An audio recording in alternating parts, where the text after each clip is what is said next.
Welcome back to another episode of Sports Den Podcast. I'm your host, John the Hooker. You see Justin, you see Romell.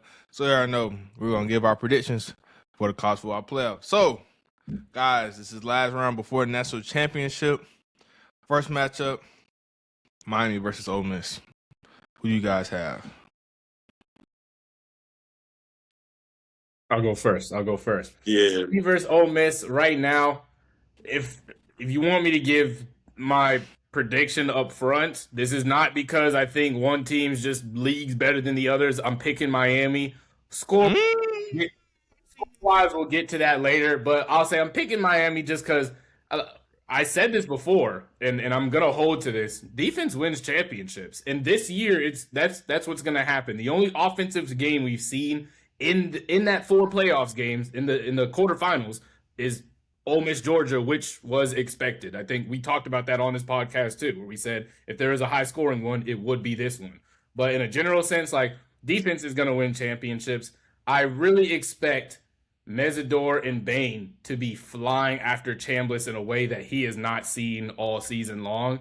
I'm not sure how prepared Ole Miss's offensive line is going to be for that. Running the ball and keeping those guys from being able to just stand up and fly at you is going to be so important. And I just don't see them being able to do that consistently enough. Now, I will say this on the other end, the Carson Beck game is just so it just lingers around. It's like a knowing little gnat or fly, bro. Like it just feels like it's only a matter of time until Carson Beck turns into Carson Beck. Like when we see him go out there and throw 2 picks or something like that. Now, Ole Miss's defense isn't amazing, but I do think that Pete Golding is improving in terms of adjustments. You know what I'm saying? I'm not going to sit here and let my team just lose doing the same thing over and over. I'm going to go out and fix something or try other stuff. And Pete Golding is learning with that on the fly, and I think he's gotten a lot better at that.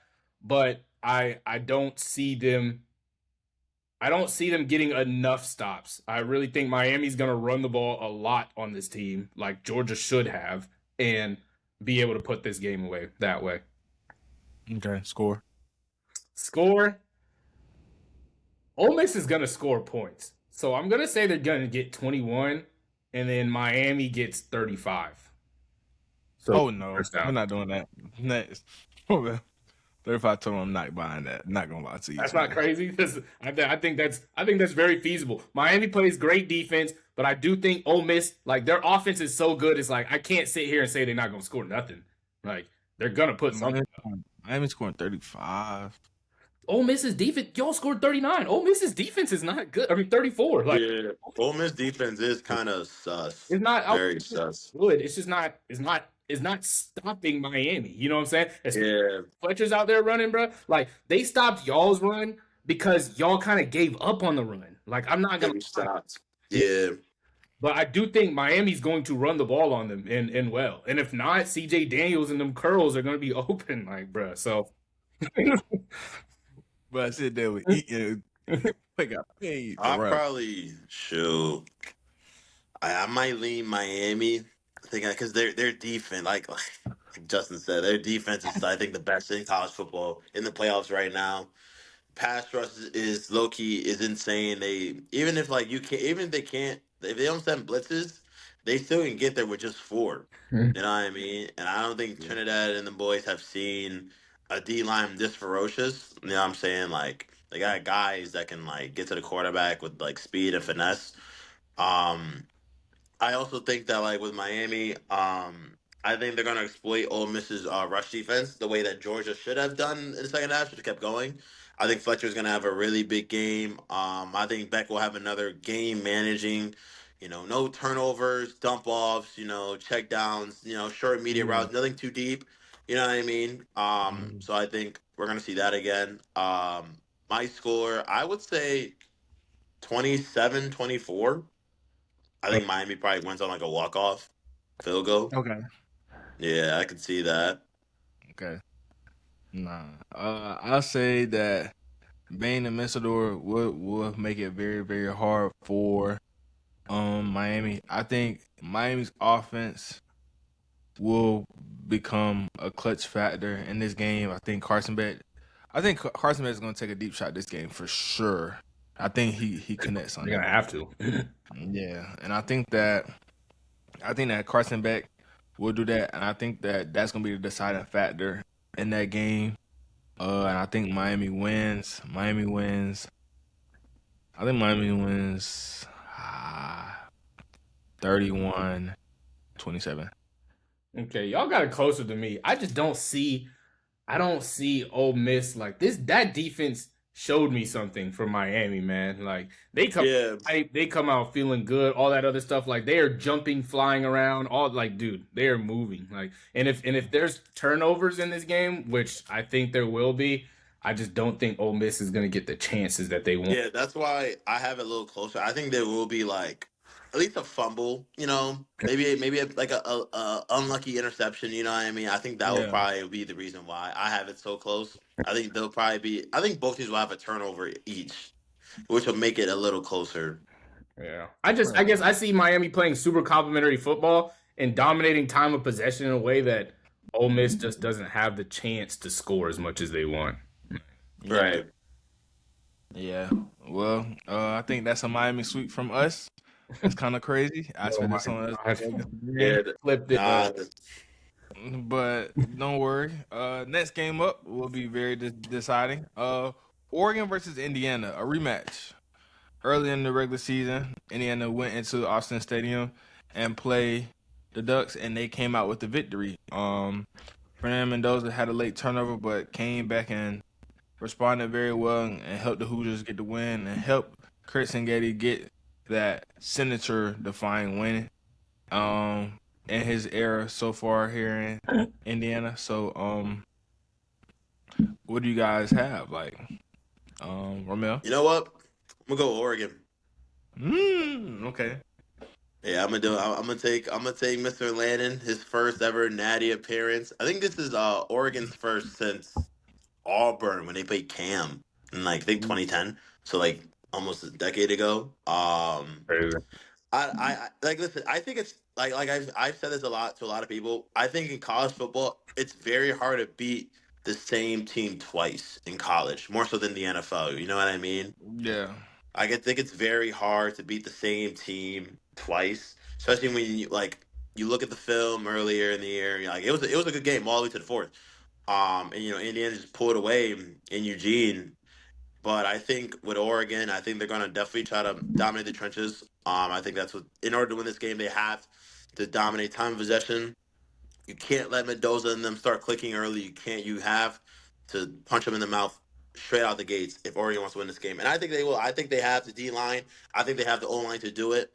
They have the weapons in order. Dante Moore, he looks like a competent, at least QB2 in this draft class, in my opinion. I think he's really good, very solid. I'm gonna say, I got another close one. I think it's gonna be 34-28 Oregon. Okay. 34-28 is not crazy. That's not crazy. I think it's. Oh, what are you saying?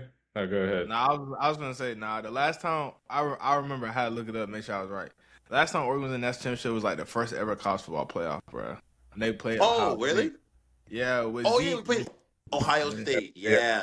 When Zeke went on that crazy run, just to remember. That was good fact check. I totally forgot they played Mr. Natty. You're a hilarious dude, bro. You're a funny guy. Everybody remember that Zeke run. That was y'all just got off of Mark Richt, bro. Like y'all were nothing at the time. Bro, nothing. And you looked at the back of his jersey.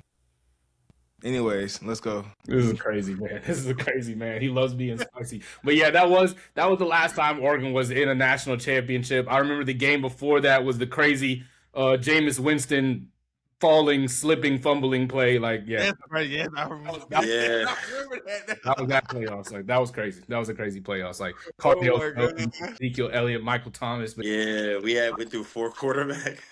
Yes, bro. Like, that was elite hoops back then. Yeah, that was 2014. Dang, I can't forgot about that. Well, it was still a decade ago. Yeah. But with Oregon, right now, I have to give Indiana their respect and go Indiana, and that's why Jonathan Thank God. But yeah, I'll say guys like Bear Alexander and some of the defensive linemen that they have over there at Oregon can make it tough for Indiana. They can make it tough because if you take away that run game, I think, like I said, once again, that is how you beat Indiana. They have yet to have a game where it looks like you just completely nullify their run game to the point where it was Mendoza's got to beat us. Like Penn State might be the closest, I think, but like in a general sense, like they have not gotten their run shut down to the point that it hasn't helped them. You know what I'm saying? So Yeah. I am gonna take Indiana in this game. I do think that Indiana will run the ball. Will it be super effective? No, but will it be effective enough? And then they're going to get the ball to those receivers. I think that is where Oregon struggles a little bit, is in their defensive backfield, the DBs. We saw that against Texas Tech. I forget the dude's name, but like we talked about, Baron Morton's not an insane quarterback. Texas Tech doesn't have a great offense. But there was that one dude, I forget his name. He was out there balling. Like that one receiver. Yeah, number 4. Yeah, the DB. Yeah, he was going crazy. He was cooking. I know, and Yeah. if Texas Tech can do that with a receiver, remember what I was saying about Georgia? You see these moments. If you can see the flashes, I promise the other team will see that. Indiana's a smart team. They watch film. They saw that before. They saw that the last time they played him. Elijah Surratt had like 100-something yards. So I won't lie. Like it's only gonna take that one guy to beat their matchup a few times, and that's what it's gonna get it over. But I will say I do think this game is going to be closer than it was last time. Like it was 30-20, but Yeah. I will give it a. I think it's going to be lower scoring than it was last time too. I'll say 21-17. Yeah, 21-17 is not crazy. Not ridiculous. Yeah, 21-17, somewhere around there.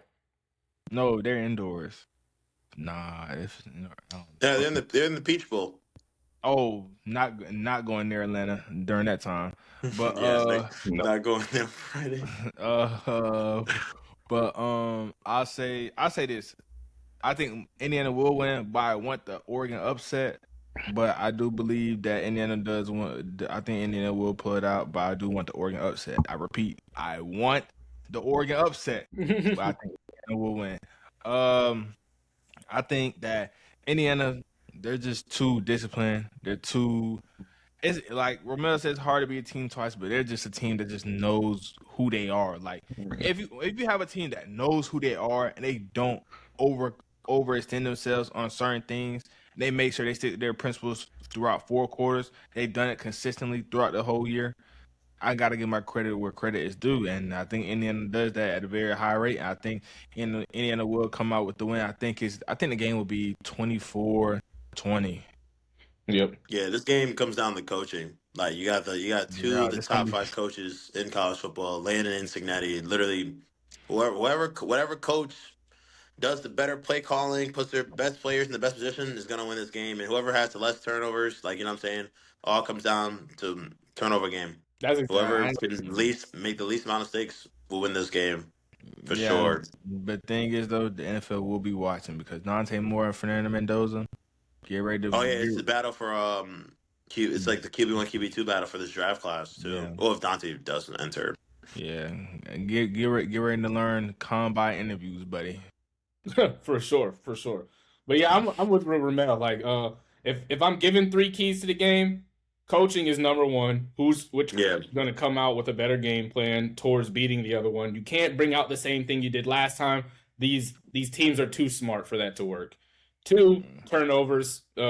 Like last game, Dante Moore threw 2 picks. That was kind of it for Oregon in that last game, and both of them were in the 4th quarter, if I remember right. So it's like, yeah, you kind of that's kind of where you lost it. And then the last one is 3rd down conversions. Whoever can get off the field on 3rd down, or on the offense, whoever can continue on 3rd down, that's going to be huge because, like I said, this is a defensive game, so time of possession will probably end up being very important. Yeah, and Oregon, I think Oregon needs to establish a run game. They only ran the ball 30 times. Like their leading rusher had 8 carries for 59 yards. So like, they kind of ran away from the run game too. Which, to be fair, Indiana's D line is pretty good. Their D line is like one of the best. So, but I think Oregon needs to establish the run game early. They gotta establish. They can't. I understand when you got the receiving core that they do with like Moore and all, like I think it's Jackson Moore, but Or the yeah, when you Carrion, got Bryant, you got weapons, but the thing is you can't when you run when you have 30 carries for 81 yards and one minus the 27. I think they had trying to do my numbers real quick. But the main point is what I'm saying is Oregon needs to establish the run game early to establish Dante Moore's play action game. Mhm. You do that, you dominate the time possession. You can win this game. It's a winnable game for Oregon. Yeah. But if you don't dominate the time possession, Indiana's gonna start clicking, and you're gonna see what happened with Bama. First quarter, they started off slow, but like when they started to gel, they ran the ball downhill. Boom, they started clicking. I didn't even throw a shade. That's not a stray, but it's true though. It's true though. This is so funny, bro. Like your team lost on the same day as mine. Like, what are we doing, bro? It's funny because I won't lie. I think Bama losing makes you feel better about Georgia losing, just like Georgia losing makes me feel better about Bama losing. So I think we're in the same boat, bro. But Brody thinks it's Bro, you gotta think the last two games. Come on. Them boys only put up 10 points. who? Nah, the boys don't put up. Oklahoma. Oh, y'all did play Oklahoma. I forgot about that Oklahoma game. I'm thinking SC championship. Like what? What are we doing, bro? My fault, my boy. You beat Oklahoma finally. Y'all are feeling so spicy just to lose to Ole Miss, bro, with no coach. Who was feeling spicy? Stop saying I wasn't. You saw me. I never said that. I said it works me. Like what? Like stop doing that, bro. You know you see. Hey, boy. Hey, we need to have a support group for you, bro. This is a funny guy, man. Yes, bro. Kalen DeBoer's support group. Come join. This is a safe space for you guys. But nah, all jokes aside, I think this game will be. I think the winner of this game wins national championship. Oregon, Indiana. Yes. Yeah, I'm not. That's not terrible. That's not a bad take. I think. I don't know. I feel like Miami still can. If Miami or whoever runs the Miami will miss game, it'll be like a lot closer. Like it depends on like the matchup. If it's like Indiana Ole Miss, High scoring. I think Indiana would still win. If it's Miami Oregon, defensive I'd battle. probably lean Oregon. You know what I mean? Maybe. I don't know. Disagree. If it's Miami Oregon, I can, unless we see something in these semifinals like that. Yeah, that's what I'm saying. Yeah. Like now, I kind of lean Miami. In my opinion, I don't think the winner of this Oregon Indiana game is automatically the guy. I'm not gonna lie, unless it's Indiana. Indiana winning to me would mean that they're going to be favored going ahead no matter what. It's a little different. I think Miami would be favored over. Actually, I don't know. It would be tough. It depends on how it happens. But right now, personally, I would like Miami over Oregon. If you ask me right now, Yeah, it's a little different from last year when Ohio State and like they won and everyone knew like going in, oh yeah, we're gonna beat Notre Dame. Yeah, you know what I mean. Everybody it's a little different. Yeah, like everyone after we beat Texas, like, oh yeah, Ohio State's winning the championship. Notre Dame felt like they slid in last year, and it's crazy to say that because like every team in the playoffs, like you know what I'm saying, you get your spot, you deserve your spot, all that. Well, most of them deserve their spots and go out and play and prove it and stuff like that. But it did feel like Notre Dame kind of slid by last year, which is why it felt like that. But I just don't see any team going in unless it's Indiana Ole Miss. I don't see any team just being like super heavily favored, like where everyone's like they're winning, like you know what I'm saying. And even with Indiana Ole Miss, I think majority of people would still say Indiana, but I still don't think it would be as bad as what it was going into last year's championship. Okay. Yeah, I get what you're saying. 100%. I can second you on that. This is a funny guy, bro. I'm not listening. Whoa, what am I doing? Bro, what am I doing, bro? But it's all good. But Pat say this about the playoffs, like, and I just want to leave off on this, bro. Like, one of the first notes I had down is See, like, please, when it comes to the college football playoff, forget what you thought you knew. Bama, Georgia, and Ohio State lost on the same weekend. Like, you know what I'm saying? They lost in the same 24 hours. Hello. Yeah. Like, have we ever seen anything like that happen? Like in the last decade? 10 years. Yeah, no, we haven't. That sounds. We've had at least one of them has been somewhere. You know what I mean? That's exactly. That sounds so crazy. Yeah. How is that like? How are we in this predicament right now? So what you thought you knew about college football is completely different. The NIL, the transfer portal, all that has completely turned it over. And I'm getting to the point where I'm treating the playoff like how I treat the NFL playoff.